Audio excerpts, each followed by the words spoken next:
지방 3주택자는 징벌적 과세, 부동산 양극화 우려된다. 네, 요거를 제가 글을 이렇게 좋은 내용이다 해서 이제 쫙 봤더니, 네. 이거를 저기가 쓰셨더라고요. 김재경, 우리 컨설팅 소장님이. 뭐야? 그러네? 네네. 오. 네, 그래서 요거 굉장히 좋은 기사인 것 같아서 제가 봤는데, 네. 좋더라고요. 그러니까 저도 똑같은 생각이에요. 그러니까 뭐냐면, 유지가 뭡니까? 이거죠. 3주택자를 이제 그 징벌적, 그러니까 왜냐면 3주택자가 뭐 취득세가 8% 12%니까 사람들이 다 똘똘한 채로 가는 거지 않습니까? 그러니까 지방에, 그러니까 예를 들어서 강남에 아파트 한 채랑 그 지방에 사실 3억짜리 아파트 세 채 있어도 9억이에요. 근데 이제 강남에 아파트 한 채면 30억인데 그러면 9억짜리 한다고 해서 세 번째 취득세 12% 내면은 사실 열받잖아요. 네. 그러니까 사람들이 다 이제 그렇게 안 하고 이제 돈 해서 다 서울로 간다는 거예요. 서울이나 똘똘한 채로. 그러니까 지방이 지금 다 미분양 쌓여 있고 안 되잖아요, 지금. 그렇지 않습니까? 그 취득세만도 하고. 근데 여러분도 많이 생각했을 때 취득세가 두 채, 세 채면 이왕이면은 내 갖고 있는 자본의 최고 한도에서 좋은 거를 하지. 다주택으로 깔아가지 않을 거 아닙니까? 물론 이제 저처럼 완전히 버린 몸들은 상관이 없죠. 버린 몸들은 이제 상관이 없으니까 하는데 그렇지 않은 분들은 포트폴리오를 짤 때 당연히 좋은 데 가려고. 그러니까 이제 지방이 계속 양극화가 생긴다는 거예요. 저도 이제 같은 생각이거든요.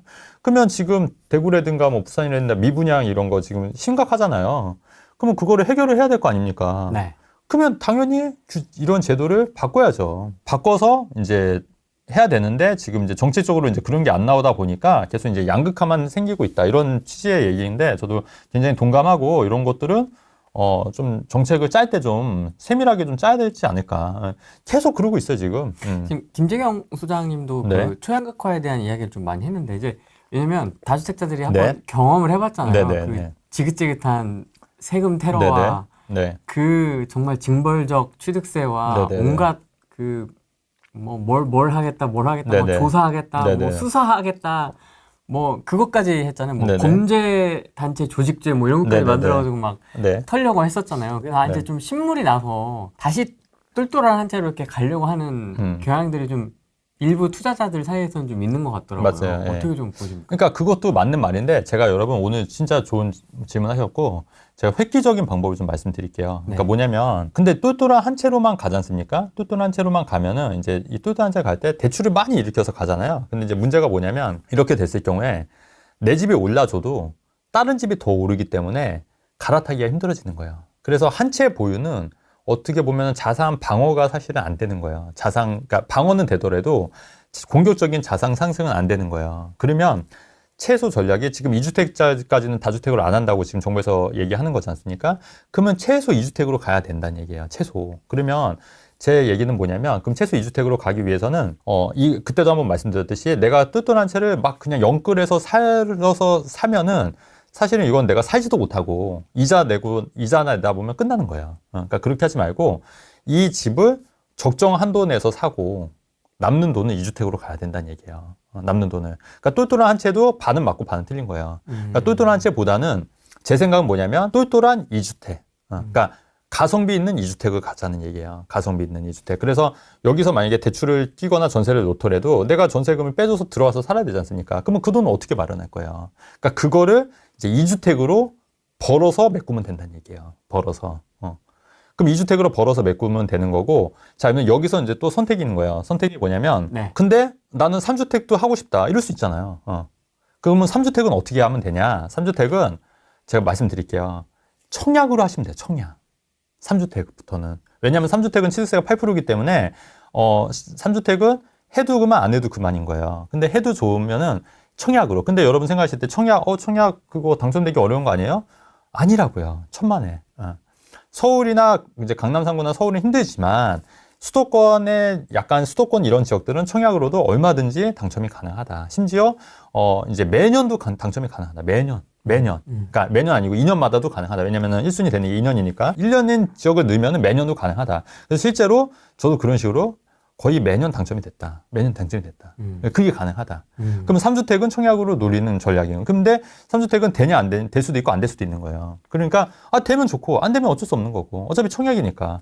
그 취득세는 8%다. 이제 이런 방법이 첫 번째 방법인 거고. 그러니까 똘똘한 한 채로 무조건 가지 마세요, 여러분. 가면은 대출 받아서 가면은 빚 갚느라 평생 빚 갚느라 끝인 거고 전세 끼고 가지 않습니까? 그러니까 예를 들어서 20억짜리 집을 또 다른 채에 가서 전세를 12억에 맞췄어요. 12억에. 그 12억은 어떻게 뺄 거냐고요. 어떻게 벌 거냐고요. 방법이 있어요? 못 빼는데요? 못 빼. 결국은 그냥 평생 그냥 갖고 가는 거예요. 그냥. 나 그냥 강남에 있는 아파트 한 채 있어.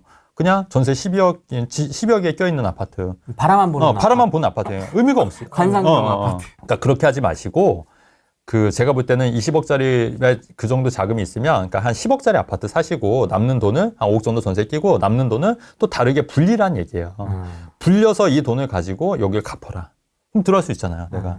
그런 식으로. 그러니까 너무 똘똘한 채를 너무 영끌해서 사지 마시란 얘기예요. 그렇게 해서 2주택을 이런 전략이 있고, 첫 번째 전략이 있고, 두 번째 전략은 뭐냐면, 1세대 1주택 전략을 활용하는 거예요. 물병 나왔다. 1세대 1주택 전략. 그러니까 한 채를 사고 한 1년이 지난 후에 두 번째 주택을 사고 3년 이내 팔면 비과세 되지 않습니까? 그러니까 하고 계속 사고 파는 전략으로.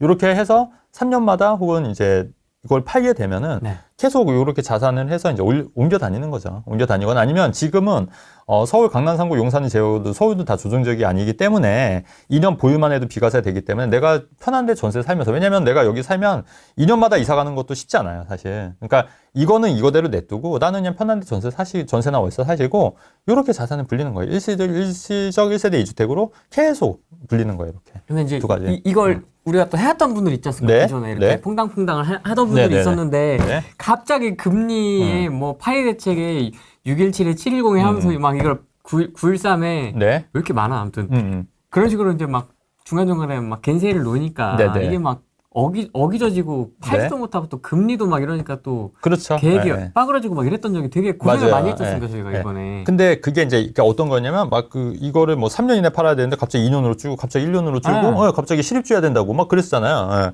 그러니까 황당했는데 그게 어쨌든 지금 다 해제가 됐어요. 지금은 또 할 수도 있죠. 또 할 수도 있죠. 무서워서. 근데 제가 볼 때는 한번 그런 경험을 벌써 노무현 때도 했고 요번에 문재인 정부 때도 했잖아요. 그런 경험을. 그리고 이제 그거를 이제 부동산 정책을 설계하신 분이 이제 김수현 씨지 않습니까? 근데 요번에 또 만약에 또 집권해서 또 그런 식으로 간다? 그거는 말이 안 되지 않을까. 설마. 뭐 언제는 말이 돼서 했습니다. 근데 설마 그렇다고 하면은 이제 그 전에 이제 똘똘한 그때는 또 전략을 또 달리 해야죠. 그때 돼서. 근데 지금은 어쨌든 이런 전략들이 유효하다. 그러면 제가 아까 말씀드렸듯이 자, 그러면 예전만큼 뭐 4주택, 5주택, 6주택, 7주택 그거는 정말 자산이 이제 어느 정도 있으신 분들은 그렇게 가셔도 돼요. 근데 이제 대부분의 분들이 그 정도 자산이 있진 않으시니까 그럼 너무 이제 주택수를 늘리는 것보다는 제 생각은 아까 말씀드린 일시적 1세대 2주택으로 가시거나 아니면 최소 2주택 혹은 3주택까지 3주택 왜냐면 8%니까 그렇게 가는 방법 그렇게 가는 방법이 있을 것 같고요. 반포 신축 대출 없이 25평 소유하고 있는데요. 34평으로 갈아타는 게 좋을지 아니면 25평 갭 투자로 하나를 더 사는 게 좋을까요? 자녀는 없고 49살입니다. 아니, 그러니까 이거는 이제 개인차죠, 뭐. 그러니까 내가 3, 4평에서 가고 싶다고 하면 당연히 3, 4평 가시는 것도 이 정도면 뭐 사실 대출 좀 일으킨다 하더라도 가시는 게 맞을 것 같고요. 그게 아니라 내가 25평 살고 25평 하나 월세 받겠다. 25평에서 하나 더 전세나 월세 받겠다 해서 뭐 월세 받으시면 되죠. 반포 신축 아파트를 월세로. 그렇게 해서 월세 하나 받고 하나는 내가 거주하고 그러시면은 뭐 현금 흐름도 나오는 거니까.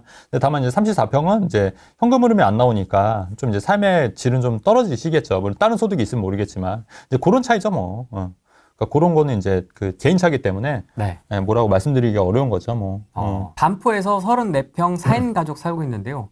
반포 분들이 많으시네요. 한강변으로 갈아타는 게 좋을까요? 2주택으로 가는 게 좋을까요? 반포 살면은 이제 압구정동 가셔야죠. 근데 그 압구정동 가시고 계속 이제 가다 보면은 사실 끝이 없는 것 같아요. 제가 볼 때는. 그렇기 때문에. 타협? 어느 정도 이제 선을 정하고 이제 내가 뭐 계속 이제 비교하다 보면 진짜 이재용 회장하고 비교해야 되지 않습니까? 그러니까 그렇기 때문에 내가 어느 정도 거주는 여기까지만 하겠다. 요거를 좀 계획을 세우셔야 될 것 같아요. 거주 그리고 나머지 돈을 어떤 식으로 활용해서 나머지 삶을 살겠냐 이렇게 생각을 해야 될 것 같거든요.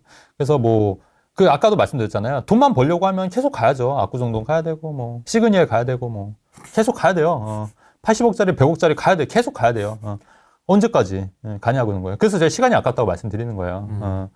계속 가다 보면은 뭔 의미가 있냐는 거예요. 그러니까 거기서 이제 끊을 건 끊어야죠. 그래서 제가 또 말씀드린 게 뭐냐면, 그러면 우리가 좀 더 시간을 효율적으로 쓰기 위해서 얼마의 돈이 필요할까? 이것도 말씀드리면은, 저는 집 빼고 10억이라고 봐요. 집 빼고. 그러니까 내가 집을 30억짜리 살고 있으면 집 빼고 10억이니까 40억 있으면 돼요. 40억. 근데 내가 집을 지방에 그냥 25평 있다 3억짜리 아파트다. 그럼 13억만 있어도 돼요. 13억만. 13억? 아니요. 그 지방에 3억 있고 5억만 있어도 내가 더 활용할 수 있겠다. 그러면 5억, 8억만 있어도 되는 거예요, 사실은. 그렇게 해서 좀 더 시간적 여유를 좀 갖고 싶다. 그러면 그렇게 해도, 그래서 이제 싱글 파이어들이 많이 있는 거잖아요. 근데 내가 집이 50억이다. 그러면 최소 65, 70억 있어야겠죠. 그런 분들은 또 이게 경제 규모가 훨씬 크실 테니까.